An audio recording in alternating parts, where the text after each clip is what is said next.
SuperGiant Games made huge waves in the industry in 2020 with the smashing success of Hades, and it got a lot of people going back through their catalog of other great games they've been releasing since 2011. Before Hades, before Pyre, before Transistor, there was Bastion. I first played Bastion years ago, but for some reason I didn't finish it. I figured a decade later it was time to revisit Bastion and see it through to the end. Here's my review. From the very first moments of the game, you can tell you're in for something special. I remember being blown away by the game's means of storytelling and the beautiful hand-painted world that both comes to life and crumbles around you. The most original aspect of it all is the narrator, who not only tells the story throughout the game, but seems to talk about every little thing you do. Feel like smashing a bunch of stuff in the first level? He even has something to say about that. Kid just rages for a while. And he does all of this while sounding like a very cool old cowboy. Bastion is a sort of isometric action RPG. You play as this unnamed boy with white hair who wakes up in a strange place with very little context of what's going on. The story unfolds gradually as you progress through the game, and only at the very end will you understand what the Bastion really is.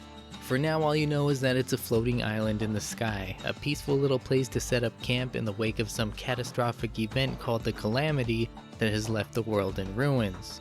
Your job is to venture forth into dangerous areas full of monsters and other hazards to collect cores that are needed to rebuild and power up the Bastion. Along the way, you'll be able to build several structures on the Bastion that provide access to various weapons, items, upgrades, and challenges. The gameplay itself is very fun, and while it's linear, you have many options that will affect your experience. For example, you can choose which skills to learn and what weapons to take with you on each level.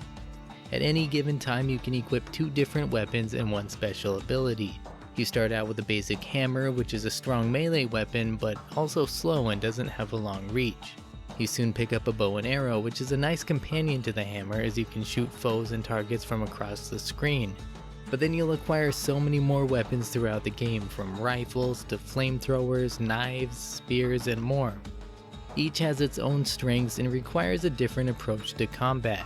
Choosing a good combination in your loadout that can handle any situation is important. At first the game may feel a little slower than expected, but when you're surrounded by enemies swinging their weapons and shooting projectiles at you, you won't notice anymore. You'll be too busy dodging, blocking, attacking with multiple weapons, picking up items, using skills, and trying not to fall off of platforms. These moments can get pretty intense, but it's only as hard as you want it to be, with multiple difficulty levels to choose from and optional game modifiers that can add a ton of extra challenge if desired. As I mentioned earlier, the graphics in Bastion are simply beautiful, and by using highly stylized 2D graphics, they haven't aged a bit. The music is enjoyable with a western-themed soundtrack that complements the narrator's rugged cowboy-like storytelling and game's overall energy.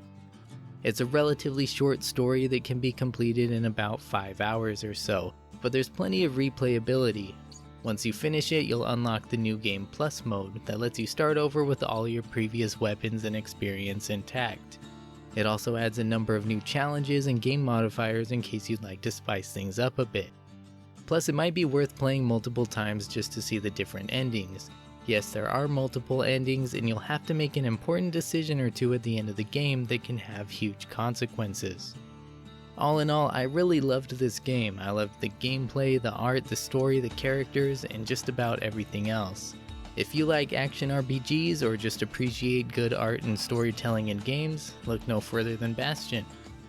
Thanks for watching the video. I'll see you next time.